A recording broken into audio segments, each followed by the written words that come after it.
እርሱም በውሃ ፈሳሾች በሌሊት ያስጋለች። ፍሬዋን ብዙ የውሃ ፈሳሾች ጋር እንደተተከለች ፍሬዋን የሚሰራውን ስትከናወንበታል። ቅጠሏም እንደ ክፉዎች ዛፍ ለመጥራት ነገር ግን የሚሰራው ሁሉ ሊከናወንበታል ናቸው።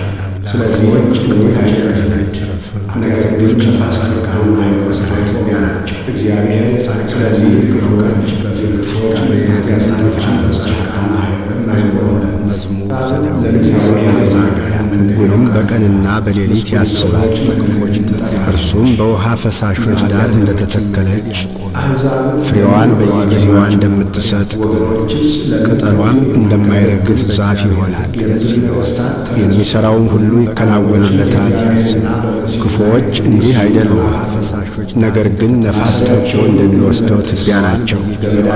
ስለዚህ ክፉዎች በፍርድ ኃጢአተኞችን በጻድቃን ማኅበር አይቆሙም።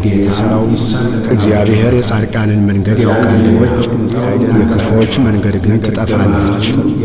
መዝሙር 2 አሕዛብ ለምን ያጉረመርማሉ?